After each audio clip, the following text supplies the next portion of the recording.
सर्वैः श्रूयते इति चिन्तयामि।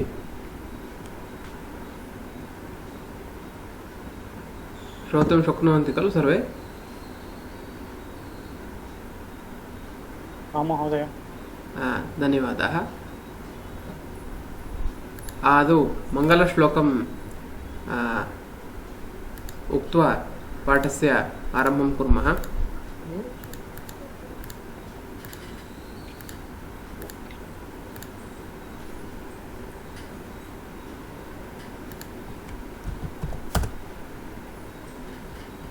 मङ्गलश्लोकं वदामि। बालोऽपि यो न्यायनये प्रवेशम् अल्पेन वाञ्छत्यलसश्रुतेन संक्षिप्य युक्त्यन्विततर्कभाषा प्रकाश्यते तस्य कृते मयेषा इति तर्कभाषाग्रन्थस्य मङ्गलश्लोकः। अद्यतनपाठस्य आरम्भात् पूर्वं ह्यस्तनपाठे यदि कस्यापि सन्देहः अस्ति अधुना प्रष्टुमर्हन्ति। सन्देहः नास्ति चेत् वयम् अग्रिमं विषयं स्वीकुर्मः।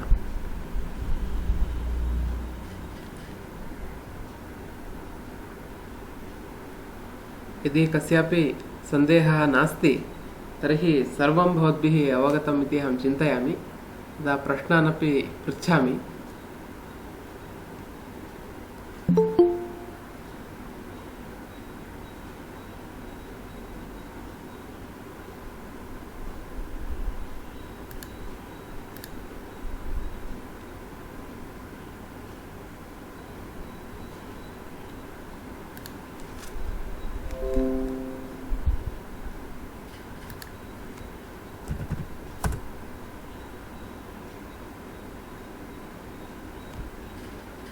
ह्यः आदौ अस्माभिः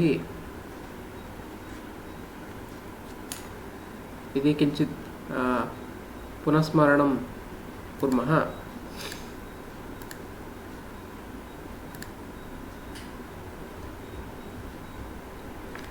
प्रथमम् एतत् सूत्रम् उपन्यस्तमासीत् ह्यः पाठे। प्रमाणप्रमेय इति षोडशपदार्थाः सन्ति। एतत् प्रथमं सूत्रं न्यायशास्त्रस्य। प्रमाणप्रमेय संशय प्रयोजन दृष्टान्त सिद्धान्त अवयवतर्क निर्णय वादजल्प वितण्डा हेत्वाभास चलजाति निग्रहस्थानानां तत्त्वज्ञानात् निःश्रेयस अधिगमः इति। तदनन्तरम् अस्माभिः प्रमाणम् इति विषये किञ्चित् ज्ञातम्। तस्य अग्रिमः विषयः अस्माभिः अद्य द्रष्टव्यः अस्ति। तत्र कश्चन ह्यः प्रश्नः आसीत्। तर्कसङ्ग्रहः तर्कभाषा इति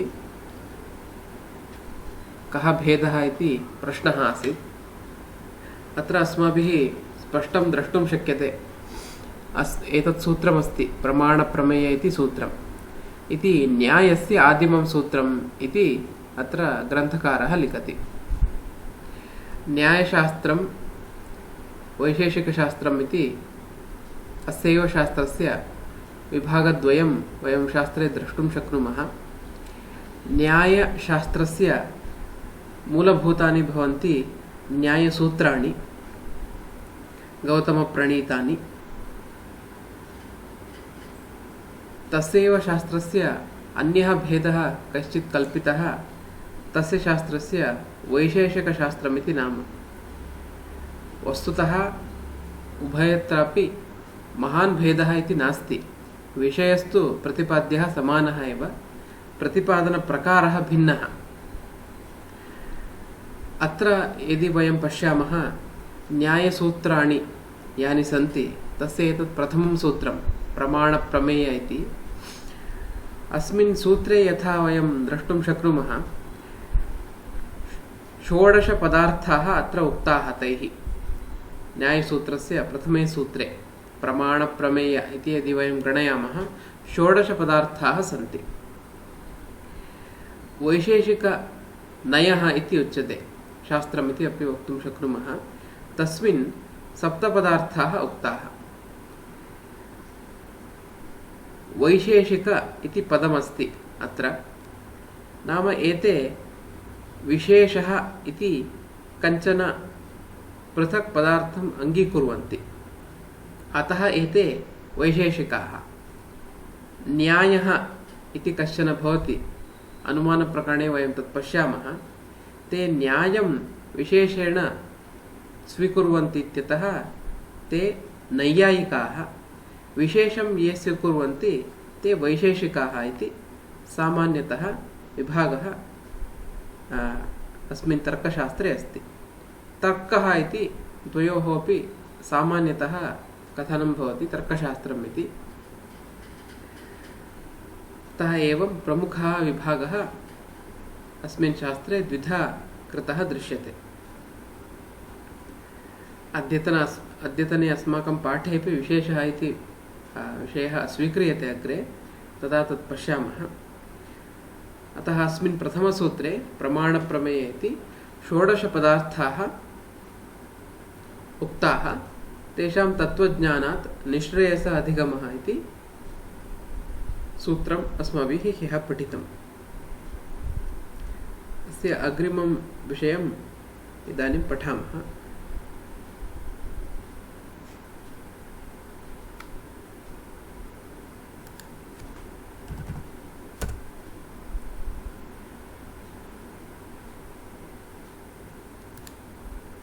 आदौ प्रमाणानि इति विषयः स्वीकृतः। न्यायसूत्रस्य यत् प्रथमं सूत्रमस्ति तत्रत्यं प्रमाणप्रमेय इति यदारब्धं, प्रमाणम् इति विषयः अत्र स्वीकृतः अस्ति। एतस्य विषये अस्माभिः अधीतमस्ति। प्रमाणं नाम किम् इति। प्रमाणं प्रमाकरणं प्रमाणम् इति उक्तमस्ति। प्रमानामका इत्यस्यापि उत्तरं ह्यः दृष्टं। यथार्थ अनुभवः प्रमा इति।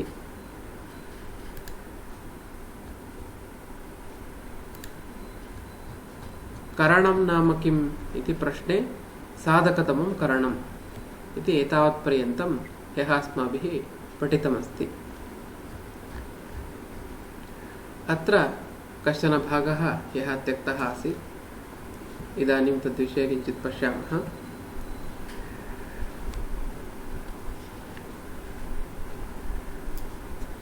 यथार्थ अनुभवः प्रमा इति अत्र ह्यः उक्तम्।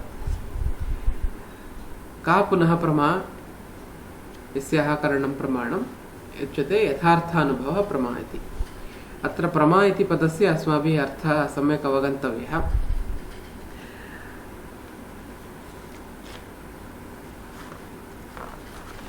यस्य वस्तुनः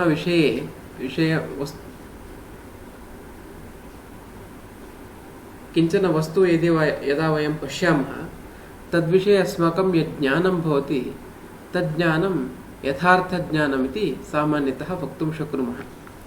अत्र पुरतः सङ्गणकम् अस्ति इति यत् ज्ञानं वयं दृष्ट्वा प्राप्नुमः तज्ज्ञानं यथार्थज्ञानं। निश्चयज्ञानम् इति वक्तुं शक्नुमः। एतादृशं यद् यथार्थज्ञानं भवति तस्य नाम प्रमा इति।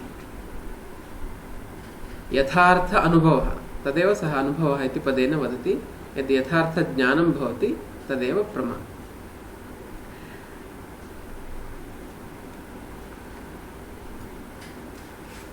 ह्यः अस्माभिः अन्यदपि पठितमस्ति।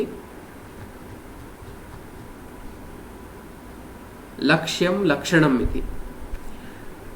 यस्य कस्यापि वस्तुनः अथवा विषयस्य लक्षणम् इति भवति। लक्षणं नाम तद्विषये ज्ञानार्थं यद्वाक्यम् उच्यते तद् लक्षणम् इति वदामः। ह्यः अस्माकं पाठे एवम् आसीत्। प्रमाणं लक्ष्यं प्रमाकरणं लक्षणं। प्रमाणम् इति विषये वयं ह्यः दृष्टवन्तः। अतः तदस्माकं लक्ष्यं। किं तस्य लक्षणम् इत्युक्ते प्रमाकरणम् इति ह्यस्तनपाठे आसीत्। अत्र इदानीं यथार्थानुभवः प्रमा इति प्रमायाः लक्षणम् उक्तम्। प्रमा नाम का? यथार्थ अनुभवः। अतः प्रमायाः लक्षणं यथार्थ अनुभवः इति।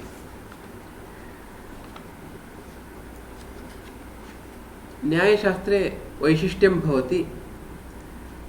यत्किमपि यदि कोऽपि वदति तत्र दोषः न भवेत् इति ते बहुधा अवधानं यच्छन्ति।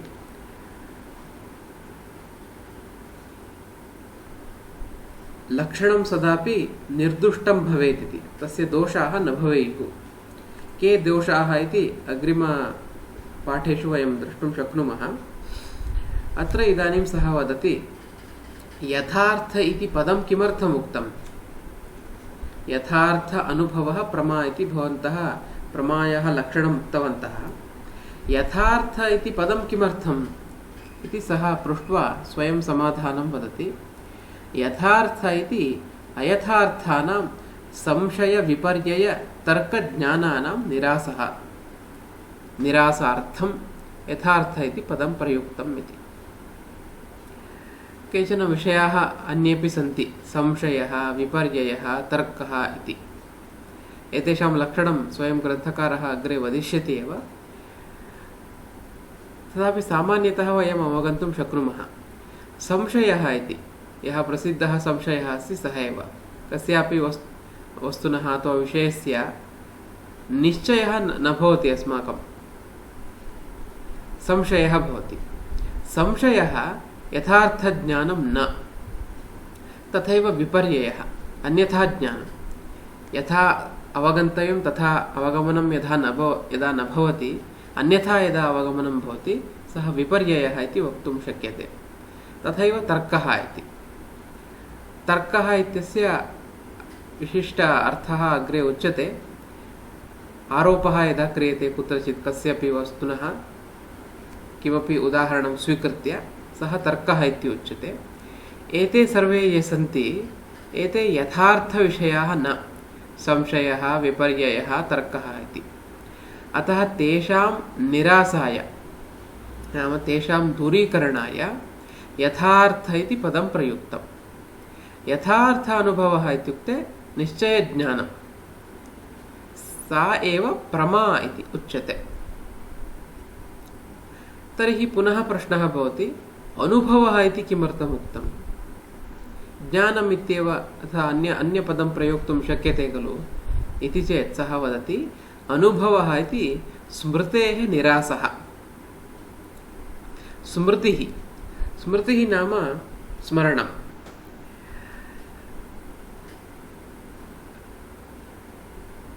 रात्रौ वयं निद्रां कुर्मः अथवा अन्यसमयेपि स्मरणम् अस्माकं भवति।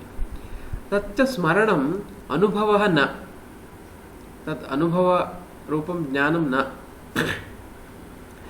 यः यथार्थ अनुभवः भवति सा एव प्रमा इति उच्यते।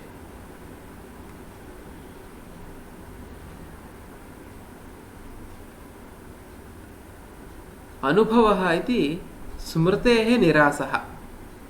अनुभवो नाम स्मृतिव्यतिरिक्तं ज्ञानम्।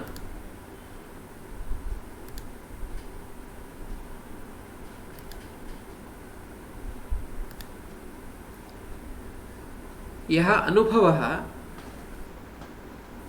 सः तज्ज्ञानं स्मृतिव्यतिरिक्तं ज्ञानम्।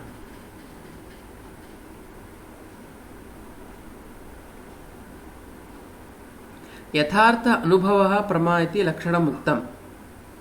यदि वयम् अनुभवः इति पदं न वदामः, स्मृतेः अपि तत्र ग्रहणं भवति। स्मृतेः निरासाय, स्मृतिः या अस्ति तस्याः दूरीकरणाय यथार्थ अनुभवः इति प्रमायाः लक्षणम् उक्तम्। अनुभवः कीदृशः तर्हि इत्युक्ते स्मृतिव्यतिरिक्तं ज्ञानमेव अनुभवः। अतः स्मरणं यद्भवति सः अनुभवः इति वक्तुं न शक्नुमः। एवञ्च यथार्थ अनुभवः एव प्रमा इति उच्यते इति एषः ह्यस्तनः एव विषयः अद्य पुनः स्पष्टीकृतः। एतदपि ह्यः अस्माभिः दृष्टमासीत्। किं पुनः करणं, साधकतमं करणम्, अतिशयितं साधकं, साधकतमं, प्रकृष्टं कारणम् इत्यर्थः। एतत्तु प्रसिद्धमस्ति, सरलमेव अस्ति, ज्ञातुं शक्नुमः। अग्रिमं विषयम् अद्य पश्यामः। ननु साधकं कारणमिति पर्यायः। सः इदानीम् आक्षेपं करोति। भवद्भिः उक्तम्, अत्र पूर्वं भवद्भिः उक्तं करणं नाम किम् इति, साधकतमं करणम् इति उक्तं। तद्विषये सः इदानीम् आक्षेपं करोति।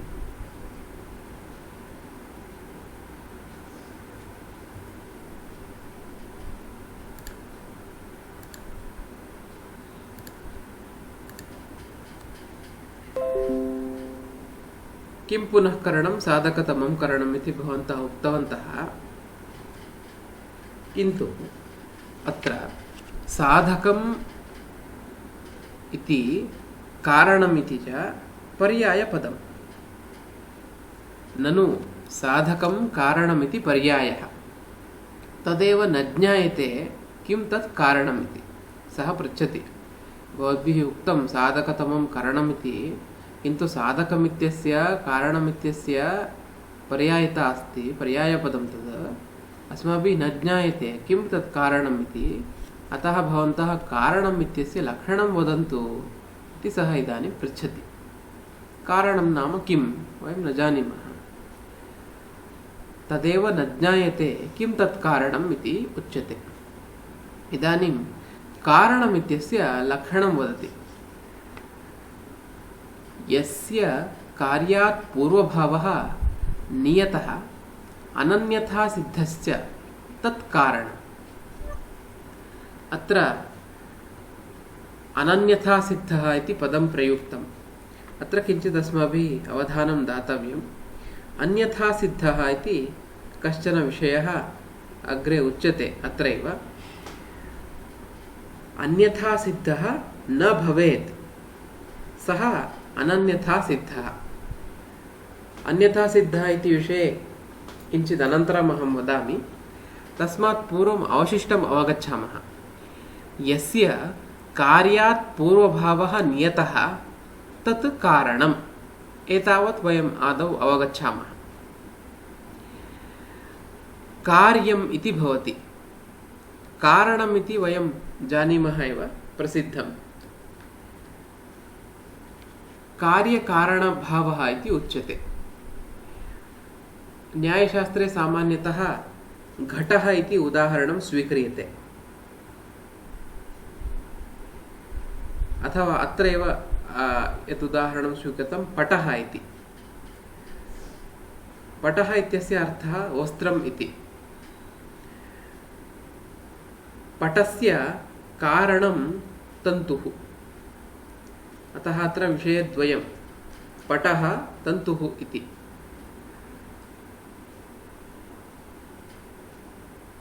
पटः कार्यः इति वदन्ति। तस्य कारणं किं? तन्तुः कारणं। तन्तूनां संयोगादेव पटः उत्पद्यते। पटः नाम वस्त्रं। कारणस्य लक्षणम् अत्र वदन्तः स्मः। यस्य कार्यात् पूर्वभावः नियतः, नियतः नाम निश्चितः। अनन्यथा सिद्ध इति विषये किञ्चित् अनन्तरं पठामः।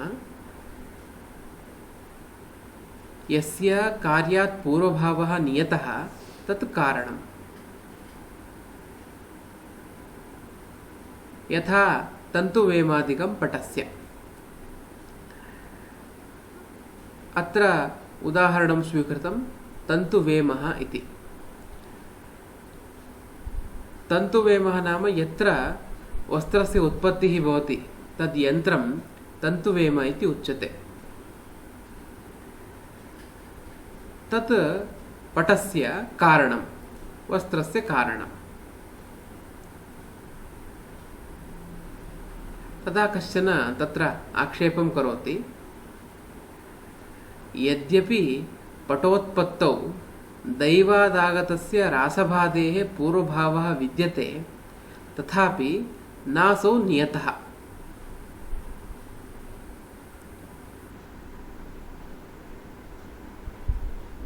वस्त्रस्य उत्पत्तिः जायमाना आसीत्। तन्तुवायः यः वस्त्रं वयति सः वस्त्रवयनं कुर्वन् आसीत्।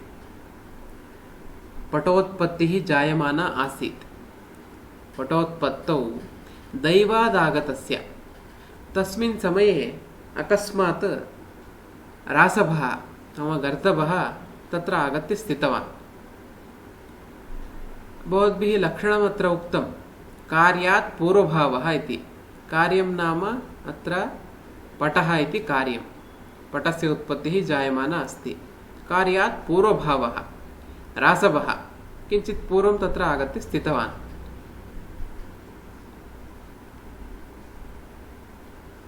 तर्हि पटस्यापि नाम वस्त्रस्यापि रासभः कारणं भवति खलु भवतां लक्षणानुसारम् इति सः आक्षेपं करोति। तदा तत्र उत्तरं वदन्ति यद्यपि पटोत्पत्तौ दैवादागतस्य रासभादेः पूर्वभावः विद्यते तथापि नासौ नियतः।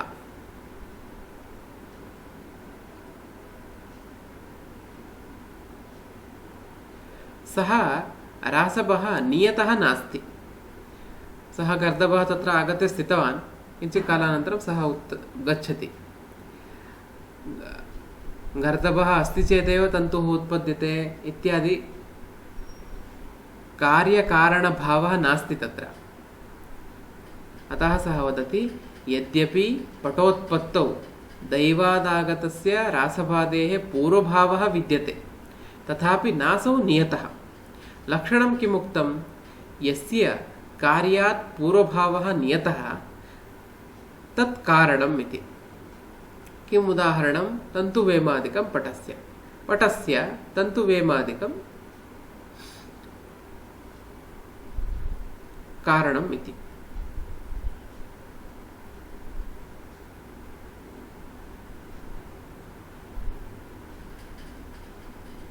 पुनः सः अन्यम् आक्षेपं स्वीकृत्य समाधानं वदति तन्तुरूपस्य तु नियतः पूर्वभावः अस्ति एव। अत्र अस्माभिः विषयः स्पष्टं ज्ञातव्यः। रूपम् इति पदमस्ति। रूपम् इत्यस्य सामान्यतः अत्र आरम्भे वयं वर्णः इति अर्थं स्वीकुर्मः। न्यायशास्त्रे रूपम् इत्यस्य वर्णः इति अर्थः स्वीकृतः अस्ति। नाम इदानीं पटः इति यदि वयम् उदाहरणं स्वीकुर्मः, रक्तः पटः इति यदि वदामः, पटः अस्ति, वस्त्रमस्ति, वस्त्रस्य वर्णः रक्तवर्णः, अतः रक्तरूपम् इति न्यायशास्त्रे व्यवहारः क्रियते। रक्तः पटः इति, अथवा श्वेतः पटः, श्वेतवर्णीयं वस्त्रम् इति वक्तुं श्वेतः पटः इति व्यवहारः अस्ति। श्वेतः इति पटस्य रूपम् इति न्यायशास्त्रे वदन्ति। वर्णः इति अर्थः।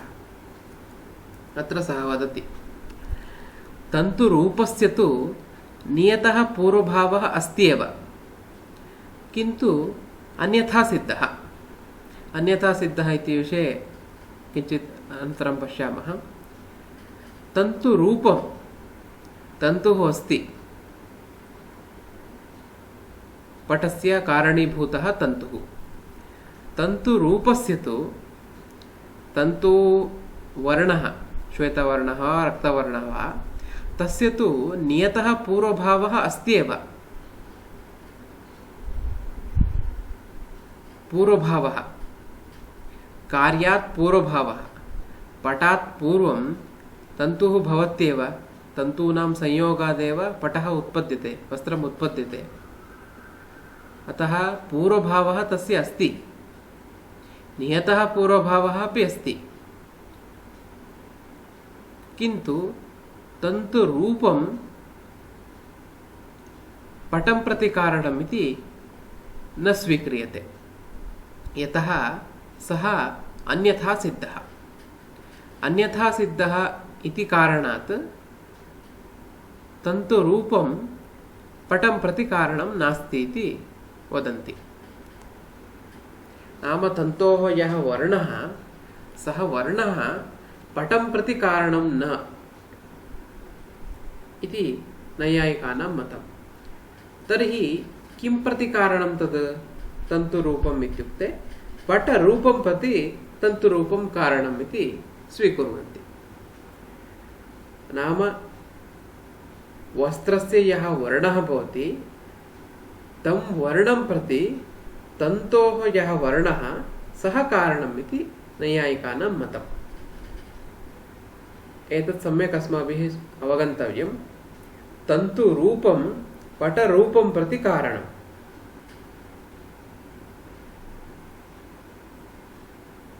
तर्हि पटं प्रति किं कारणं, वस्त्रं प्रति किं कारणम् इत्युक्ते तन्तुः कारणम् इति विभज्य अस्माभिः अवगन्तव्यम्। पटः उत्पद्यते, पटं प्रति तन्तुः कारणं, पटरूपमपि अस्ति। श्वेतः पटः इति यदि वयं स्वीकुर्मः, श्वेतरूपमस्ति, पटरूपं प्रति तन्तुरूपं कारणम्। अत्र किं वदन् अस्ति इदानीं? कारणस्य लक्षणं वदन् अस्ति। तस्य प्रश्नः एवमस्ति, पटं प्रति किं कारणम् इति। रासवः पूर्वभावी अस्ति, सः कारणं भवतु इत्युक्ते रासवः नियतः नास्ति, अतः रासवस्य कारणत्वं वक्तुं न शक्नुमः। तर्हि तन्तुरूपं भवति खलु नियतं, नियतः पूर्वभावः इत्युक्ते सोऽपि न भवति, यतः सः अन्यथा सिद्धः। पटरूपजनन उपेक्षणीयत्वात्। पटरूपं प्रति तन्तुरूपं कारणम्, अतः पटं प्रति तन्तुरूपं कारणम् इति वक्तुं न शक्नुमः। पटं प्रत्यपि कारणत्वे कल्पनागौरव प्रसंगात्।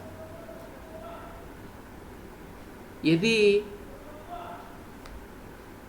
अस्माकं यः सिद्धान्तः अस्ति, पटं प्रति तन्तुः कारणं, पटरूपं प्रति तन्तुरूपं कारणम् इति अस्वीकृत्य पटं प्रत्यपि तन्तुरूपं कारणम् इति यदि वयं चिन्तयामः, कल्पनागौरव प्रसंगात् एकैकस्यापि एवम् अन्यः विषयः स्वीकरणीयः भवति। कल्पनागौरवं तत्र भवति इत्यतः पटं प्रति तन्तुः कारणं, पटरूपं प्रति तन्तुरूपं कारणम् इति अस्माभिः स्वीक्रियते। अयमेव सिद्धान्तः। अतः अनन्यथा सिद्ध नियतपूर्वभावित्वं कारणत्वम्। अत्र अनन्यथा सिद्ध इति उक्तम्। अन्यथा सिद्धः इति विषयः मया एतावता न उक्तः। इदानीं वयं तद्विषये पश्यामः। तस्मात् पूर्वं कारणलक्षणं स्पष्टम् अस्माभिः अवगन्तव्यम्। यस्य कार्यात् पूर्वभावः नियतः अनन्यथा सिद्धश्च तत् कारणम्। यथा तन्तु वेमादिकं पटस्य। तन्तु वेमादिकम् इत्यत्रापि विषयद्वयम् उक्तं। तन्तुः अपि कारणं, वेम अपि कारणं। वेम इत्युक्ते यत्र तन्तवः उत्पद्यन्ते तद् यन्त्रं वेम इति उच्यते। तन्तुः पृथक् इति अत्र विषयद्वयमस्ति, तन्तु वेमादिकम् इति। अतः पटस्य कारणद्वयम् एतेन उक्तम् अत्र। तन्तुः अपि कारणं, वेम अपि कारणं। कारणस्य किं लक्षणम् इत्युक्ते यस्य कार्यात् पूर्वभावः नियतः अनन्यथा सिद्धश्च तत् कारणम्। एतदेव लक्षणम् अत्र अन्यैः शब्दैः वदति। अनन्यथा सिद्ध नियतपूर्वभावित्वं कारणत्वम् इति अत्र वदति। अनन्यथा सिद्धं भवेत् नाम अन्यथा सिद्धं न भवेत्। अन्यथा सिद्धम् इति अत्र पदं प्रयुक्तम्। सामान्यतः यदि वयम् अर्थम् अवगच्छामः, अन्यथा सिद्धम्, अन्यरूपेण सिद्धं, तत् अन्यथा सिद्धं। तत् किमिति इदानीं वदामि एतस्य वाक्यस्य समाप्त्यनन्तरम्। अत्र अतः लक्षणं कारणत्वस्य लक्षणं किम् इत्युक्ते अनन्यथा सिद्ध नियतपूर्वभावित्वं कारणत्वम्। उदाहरणम् इति पश्यामः। पटः इति कार्यं, पटस्य कारणं तन्तुः, स च तन्तुः अनन्यथा सिद्धः नियतपूर्वभावी च भवेत्। एतदेव वयं यदि कार्यम् इति विषये वदामः, अनन्यथा सिद्ध नियतपश्चाद्भावित्वं कार्यत्वम्। उदाहरणम् अत्रैव अस्ति। पटः इति उदाहरणम्।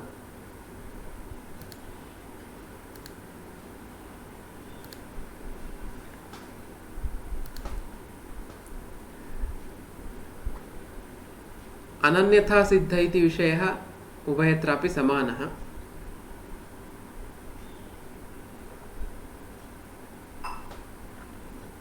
पटः इति कार्यं, नियतपश्चाद्भावित्वं कार्यत्वम्। पटः कार्यं, कारणं तन्तुः।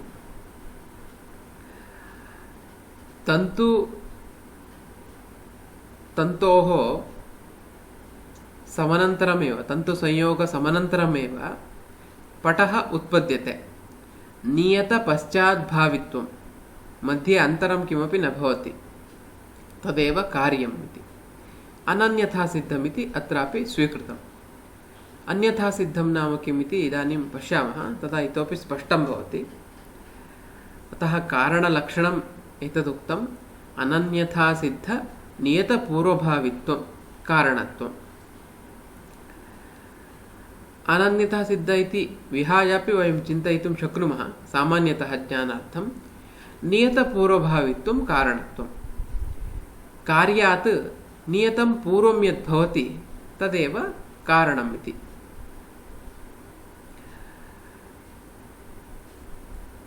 अत्र अस्मिन्नेव पुस्तके अग्रे अन्यथा सिद्धः इति विषयः उक्तः। एतत् अस्माभिः किञ्चित् स्पष्टम् अवगन्तव्यम्।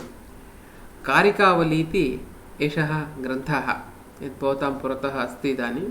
ग्रन्थस्य श्लोकचतुष्टयं दत्तमस्ति। अत्र अन्यथा सिद्धाः नाम के इति विवरणं दत्तमस्ति। अत्र अधः आङ्ग्लव्याख्यानमपि अस्ति, भवन्तः द्रष्टुं शक्नुवन्ति।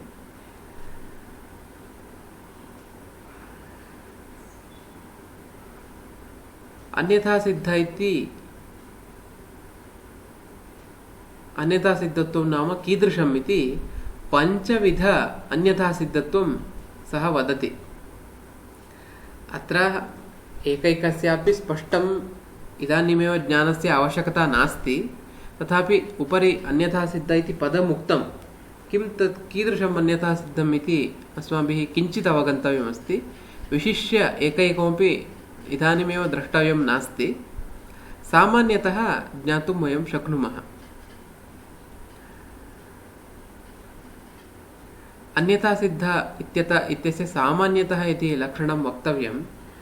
तद्विनापि कुत्रचित् यदा कार्यम् उत्पद्यते तद् अन्यथा सिद्धमिति वदन्ति। अत्र पञ्चविध अन्यथा सिद्धम् उक्तम्। अत्र अस्मिन् पुस्तके संख्या दत्ता अस्ति। अत्र 1 2 3 4 5 इति पञ्चविध अन्यथा सिद्धिं सः अत्र कारिकावली इत्यस्मिन् ग्रन्थे ग्रन्थकारः वदति।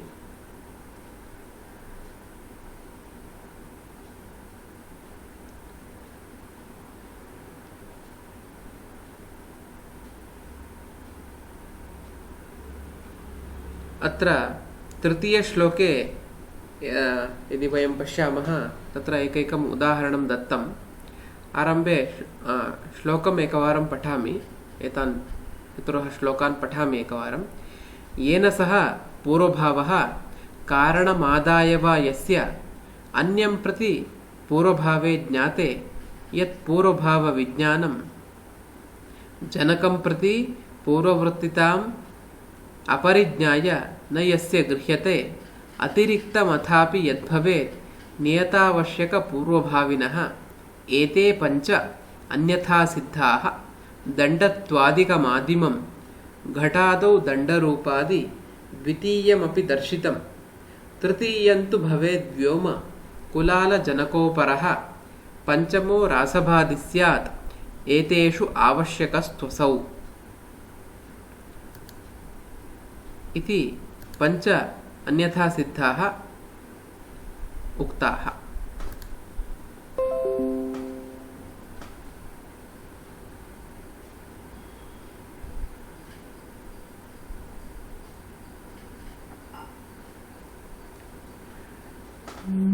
अन्यथा सिद्धिः पञ्चविधा भवति इति वदति। किञ्चित् पूर्वम् अस्माभिः पाठे पठितं पटः कार्यं तन्तुः कारणम् इति एकम् उदाहरणम्। अन्यत् उदाहरणं स्वीकुर्मः। सामान्यतः न्यायशास्त्रे घटः इति उदाहरणं स्वीक्रियते।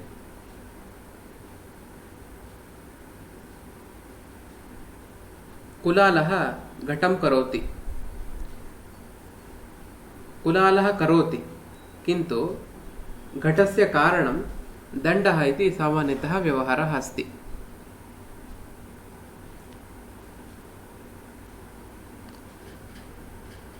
सः कुलालः यदा दण्डभ्रमणं करोति तदा घटः उत्पद्यते, अतः घटं प्रति दण्डः कारणम्। यथा पटं प्रति तन्तुः कारणं तथैव घटं प्रति दण्डः कारणम् इत्यपि स्वीक्रियते। तत्र बहुविधं कारणत्वम् उच्यते, भिन्नभिन्नम्।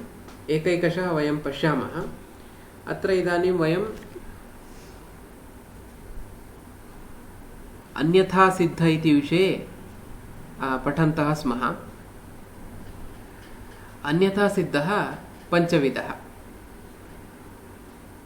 एकैकं सः वदति। येन सह पूर्वभावः इति एकविधं, कारणमादाय वा यस्य इति द्वितीयम्, अन्यं प्रति पूर्वभावे ज्ञाते यत्पूर्वभावविज्ञानम् इति तृतीयं, जनकं प्रति पूर्ववर्तिताम् अपरिज्ञाय न यस्य गृह्यते इति चतुर्थम्, अतिरिक्तमथापि यद्भवेत् नियतावश्यकपूर्वभाविनः अतिरिक्तमथापि यद्भवेत् इति पञ्चमम्। एते पञ्च अन्यथा सिद्धाः इति सः कथयति।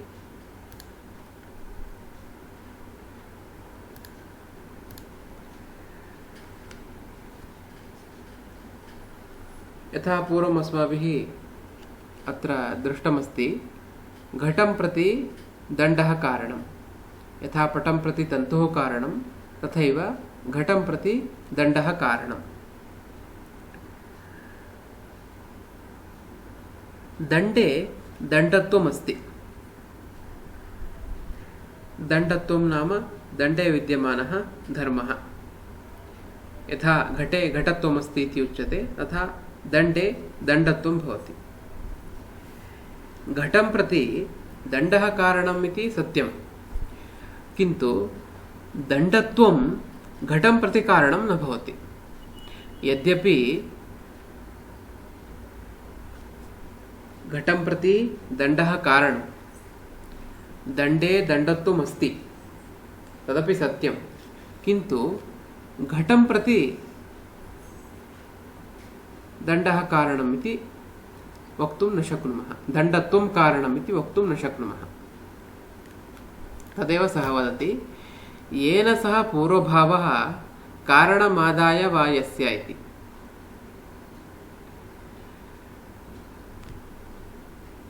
घटं प्रति दण्डः कारणं, येन सह पूर्वभावः, घटस्य दण्डेन सह पूर्वभावः अस्ति तद् वयं जानीमः। कारणमादाय वा यस्य, तदेव सः वदति। घटं प्रति दण्डः कारणं, तत् कारणमादाय घटः दण्डं प्रति कारणमिति वदामः। पूर्वभावः अस्ति, दण्डस्य घटं प्रति पूर्वभावः अस्ति, अतः दण्डः कारणं सत्यं। किन्तु दण्डे यद् दण्डत्वमस्ति तद् दण्डत्वं घटं प्रति कारणमिति वक्तुं न शक्नुमः, यतः तद् दण्डत्वम् अन्यथा सिद्धम् इति। एषः प्रथमः अन्यथा सिद्धः, दण्डत्वादिकम् आदिमम्। एतद् दण्डत्वम् अन्यथा सिद्धम्। अन्यथा सिद्धं नाम अत्र घटं प्रति दण्डत्वं कारणम् इति वक्तुं न शक्नुमः, दण्डः एव कारणम्।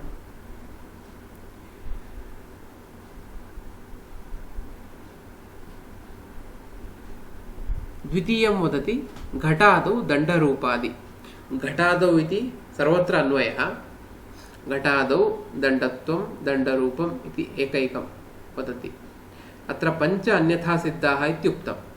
एकैकशः यदि वयम् अत्र पश्यामः, दण्डत्वम् इति प्रथमं, दण्डरूपम् इति द्वितीयं, व्योम इति तृतीयं, कुलालजनकः इति चतुर्थं, रासवः इति पञ्चमम्। एते पञ्च अन्यथा सिद्धाः इति। उपरि अन्यथा सिद्धानां लक्षणम् उक्तं, येन सह पूर्वभावः पूर्वभावः इति प्रथमः अन्यथा सिद्धः, कारणमादाय वा यस्य इति द्वितीयः अन्यथा सिद्धः, अन्यं प्रति पूर्वभावे ज्ञाते इति तृतीयः, जनकं प्रति पूर्ववृत्तिताम् अपरिज्ञाये इति चतुर्थः, अतिरिक्तमथापि यद्भवेत् इति पञ्चमः। अत्र प्रथमं यत् स्वीकृतम् अस्माभिः दण्डत्वम्, अन्यथा सिद्धः पञ्चविधः। प्रथमः अन्यथा सिद्धः दण्डत्वं। दण्डत्वं कथम् अन्यथा सिद्धम् इत्युक्ते, घटं प्रति दण्डः कारणं, दण्डे दण्डत्वम् अस्ति,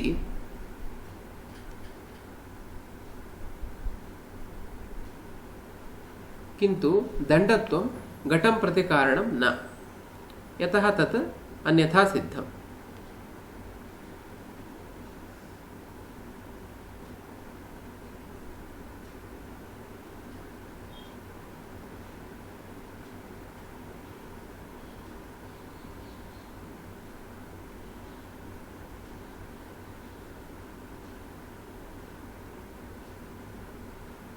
घटादौ दण्डरूपादि।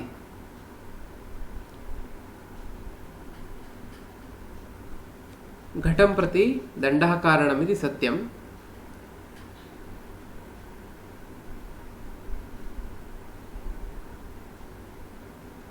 घटस्य किञ्चन रूपमस्ति। उदाहरणार्थं रक्तः घटः इति स्वीकुर्मः। रक्तवर्णीयः घटः अस्ति, रूपं नाम वर्णः। रक्तः घटः इति वदामः। रक्तरूपं घटे अस्ति। घटं प्रति दण्डः कारणं। दण्डेपि किञ्चन रूपम् अस्ति, दण्डस्यापि कोऽपि वर्णः, रक्तवर्ण इत्येव स्वीकुर्मः।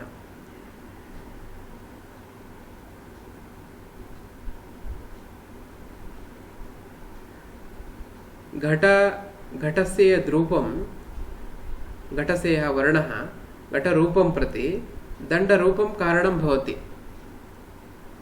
किन्तु घटं प्रति दण्डरूपं कारणं न, यतः सः अन्यथा सिद्धः। कथम् अन्यथा सिद्धः? कारणमादाय वा यस्य। घटं प्रति दण्डः कारणं, दण्डं प्रति दण्डरूपं कारणम् इति तत्र परम्परा अस्ति। कारणमिति न, दण्डे दण्डरूपम् अस्ति इति परम्परा स्वीकरणीया। तत्र आरम्भे घटः अस्ति इति, घटस्य कारणं दण्डः इति, दण्डे रक्तरूपम् अस्ति इति, एवं परम्परा अस्ति। तत्र कारणमादाय नाम दण्डरूपकारणं स्वीकृत्य दण्डरूपकारणस्य दण्डे रक्तरूपम् अस्ति इति वक्तव्यं, कारणमादाय वक्तव्यम्। अतः सः अन्यथा सिद्धः। घटादौ दण्डरूपादि द्वितीयमपि दर्शितं। द्वितीयः अन्यथा सिद्धः दण्डरूपम् इति। तृतीयं तु भवेद् व्योम। अन्यं प्रति पूर्वभावे ज्ञाते इति तस्य लक्षणं। व्योम नाम आकाशः। यत्किमपि वयं किमपि कार्यं कुर्मः चेत् सर्वत्रापि आकाशः भवत्येव। आकाशः इत्यस्य यः प्रसिद्धः आकाशः इति सः इति न, स्पेस् इति अर्थः अत्र न्यायशास्त्रे। तदेव व्योम इति पदेन वदति। तृतीयं तु भवेद् व्योम। कुलालः घटं करोति, तत्रापि आकाशः अस्ति। तन्तुवायः पटं करोति, पटं वयति, तत्रापि आकाशः अस्ति। एवं सर्वत्रापि आकाशः भवत्येव। अतः आकाशः कारणम् इति वदामः इत्युक्ते आकाशः कारणं न, सः अन्यथा सिद्धः।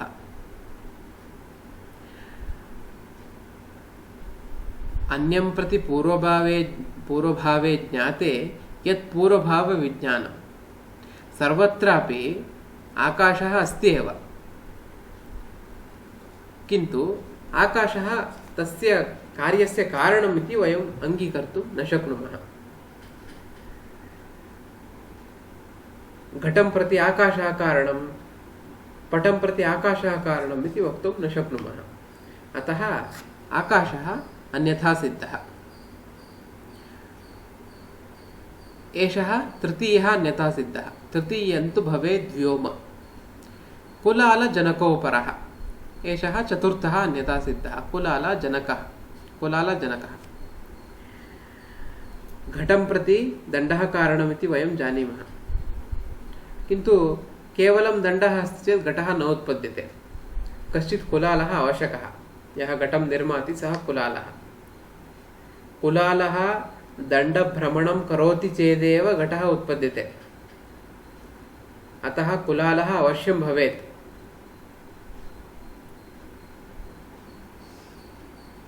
किन्तु कुलालं प्रति कुलालपिता कारणं, कुलालजनकः कारणं।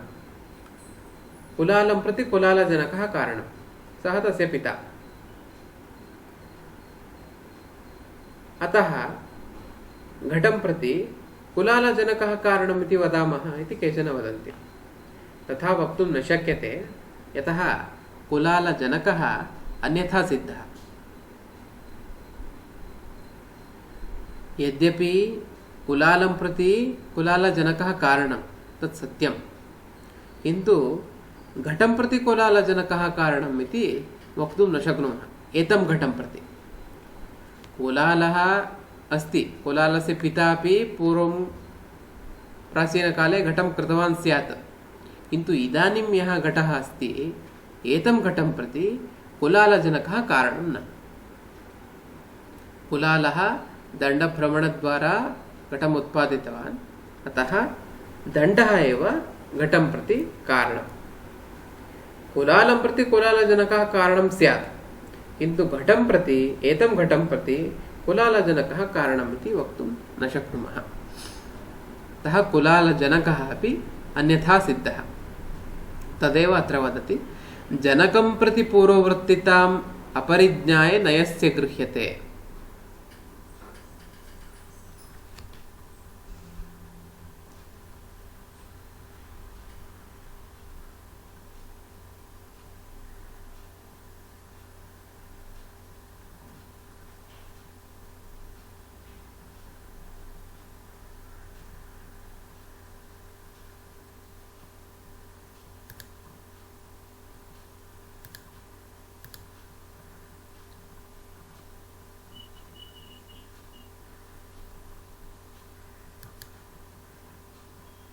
श्रूयते खलु सर्वैः?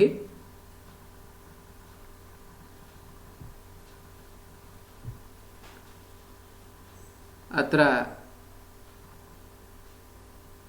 अन्तर्जालस्य किञ्चित् क्लेशः जातः आसीत्, प्रायः इदानीं सर्वैः श्रूयते इति भाति।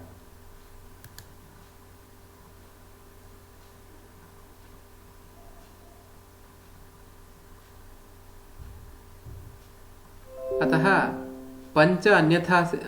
पञ्चमः अन्यथा सिद्धः रासभादिः।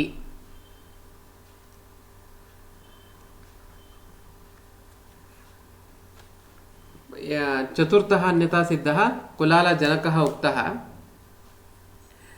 पञ्चमः अन्यथा सिद्धः रासभादिः।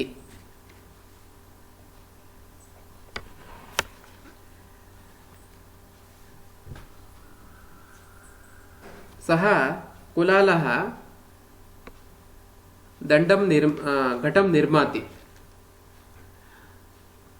घटस्य आनयनं गर्दभः करोति।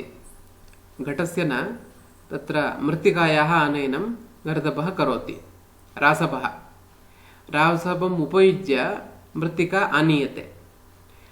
मृत्तिका आनीयते खलु, रासभः अपि कारणम् इति स्वीकुर्मः इति सः वदति।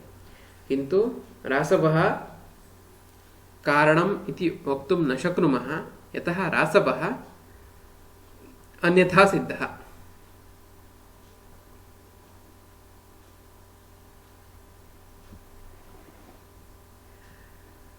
रासभं विनापि इदानीम् आधुनिककाले वयं वाहनम् उपयुज्य मृत्तिकाम् आनेतुं शक्नुमः। अतः रासभः अस्ति चेदेव मृत्तिका आनेतुं शक्यते, तेनैव घटः उत्पद्यते इति इत्यादिकं नास्ति। अतः एते पञ्च अन्यथा सिद्धाः उक्ताः। दण्डत्वं, दण्डरूपम्, आकाशः, कुलालजनकः, रासभः, एते पञ्च अन्यथा सिद्धाः।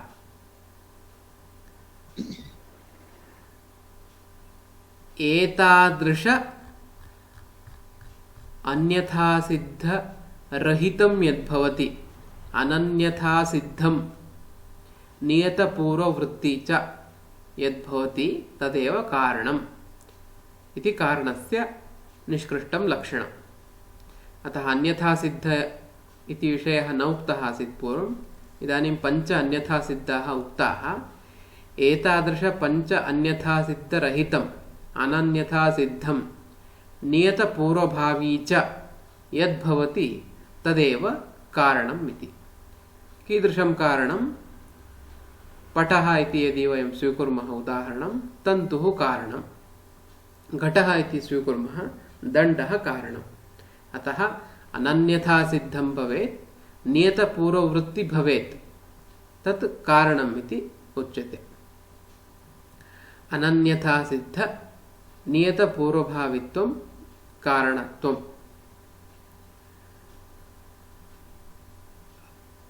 तथैव अनन्यथा सिद्ध नियतपश्चाद्भावित्वं कार्यत्वं, तस्यैव विपरीतम्। अनन्यथा सिद्धं भवेत्, नियतपश्चाद्भावी भवेत्, तदेव कार्यं, कार्यत्वं तदुच्यते। तन्तुः कार्यं, पटः कारणं। तन्तुसंयोगानन्तरं पटः उत्पद्यते। अतः अनन्यथा सिद्ध नियतपश्चाद्भावित्वं कार्यत्वम्। अन्यथा सिद्धाः पञ्च उक्ताः। अत्र श्लोकं, कारिकावल्ली श्लोकं पुनः एकवारं पठामः। येन सह पूर्वभावः कारणमादाय वा यस्य अन्यं प्रति पूर्वभावे ज्ञाते यत् पूर्वभावविज्ञानं जनकं प्रति पूर्ववर्तिताम् अपरिज्ञाय नयस्य गृह्यते अतिरिक्तमथापि यद्भवेत् नियतावश्यकपूर्वभाविनः एते पञ्च अन्यथा सिद्धाः दण्डत्वादिकमादिमं घटादौ दण्डरूपादि द्वितीयमपि दर्शितं तृतीयन्तु भवेद् व्योम कुलालजनकोपरः पञ्चमो रासभादि स्यात् एतेषु आवश्यकस्त्वसौ इति अन्यथा सिद्धविषये पञ्च अन्यथा सिद्धाः उक्ताः। अत्र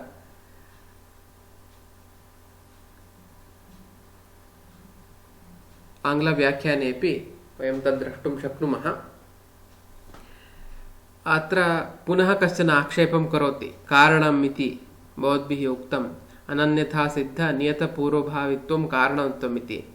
तथा किमर्थं वदन्ति? कार्य अनुकृत अन्वय व्यतिरेके कारणम् इति स्वीकुर्मः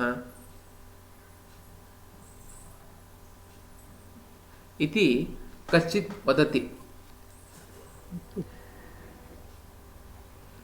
तत्र तथा वक्तुं न शक्यते, तत्र दोषः भवति इति समाधानं ग्रन्थे एव उच्यते। एतावत्पर्यन्तं पाठिते विषये यदि कस्यापि सन्देहः अस्ति प्रष्टुमर्हन्ति।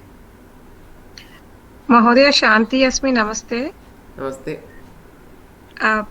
अत्र अन्यथा सिद्धः इति पदस्य पद अस्ति, कीदृशः समासः तत्र? अन्यथा सिद्धः इति तत्र विग्रहवाक्यं वदतु। समासः कः इति अहं ज्ञात्वा वदामि। अन्यथा सिद्धः इत्येव, तत्र विशेषरूपेण किमपि नास्ति। तत्र अन्यथा यत् सिद्धं भवति तद् अन्यथा सिद्धम्। अन्यथा सिद्धः अत्र महोदय किमर्थं तत्र पटस्य विषये न उदाहरणार्थं तत्र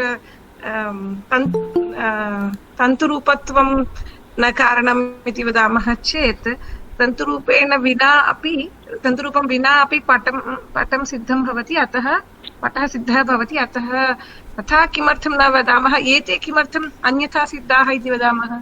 एते सर्वे तत्र विषयः अस्माकम् आसीत् घटं प्रति किं कारणम् इति। घटं प्रति दण्डः कारणम् इति, तथैव पटं प्रति तन्तुः कारणम्। अन्यथा सिद्ध इति कथनस्य तात्पर्यम् एतदासीत्, साक्षात् कारणत्वं कस्य अस्ति इति। इदानीं पटं प्रति साक्षात् कारणं कारणीभूता तन्तुः।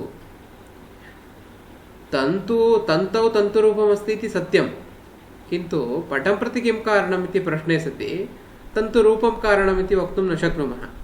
अतः सः अन्यथा सिद्धः इति। तद् नावश्यकम् इति अर्थः न। साक्षात् कारणत्वं तस्य नास्ति इति। घटं प्रति साक्षात् कारणत्वं दण्डस्य एव, पटं प्रति साक्षात् कारणत्वं तन्तोः एव। अन्ये सर्वे अन्यथा सिद्धाः इति।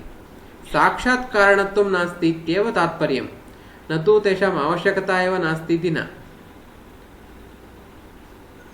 घटं प्रति दण्डः कारणं, दण्डेपि दण्डरूपम् अस्ति, तत्सर्वं सत्यं, किन्तु साक्षात् कारणत्वं दण्डस्य एव। घटं प्रति दण्डरूपं कारणं न भवति इति, तद् अन्यथा सिद्धं। तद् नावश्यकम् इत्यर्थः न। साक्षात् किं कारणम् इति प्रश्ने सति घटं प्रति दण्डः साक्षात् कारणम् इति। सन्देहः परिहृतः इति चिन्तयामि।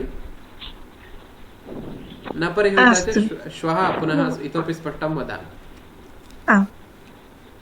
महोदय, एकः प्रश्नः वर्तते यत् पटरूपकार्यं प्रति तन्तुः कः भविष्यति? पटरूपकार्यं प्रति तन्तुः कः भविष्यति? तन्तुः कारणं भवति, समवायिकारणं भविष्यति। समवायिकारणमेव। तद् अग्रिमकक्षायां वदिष्यामि। समवायिकारणमेव। अन्यथा सिद्धस्तु न भविष्यति पटरूपकार्यं प्रति तन्तुः। तन्तुः अन्यथा सिद्धः नास्ति, तन्तुः एव कारणं।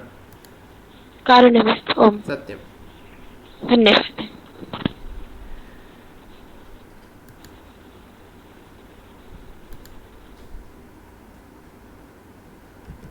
मङ्गलश्लोकेन कक्षां समापयामः। बालोऽपि यो न्यायनये प्रवेशम् अल्पेन वाञ्छत्यलसश्रुतेन संक्षिप्य युक्त्यन्विततर्कभाषा प्रकाश्यते तस्य कृते मयेषा।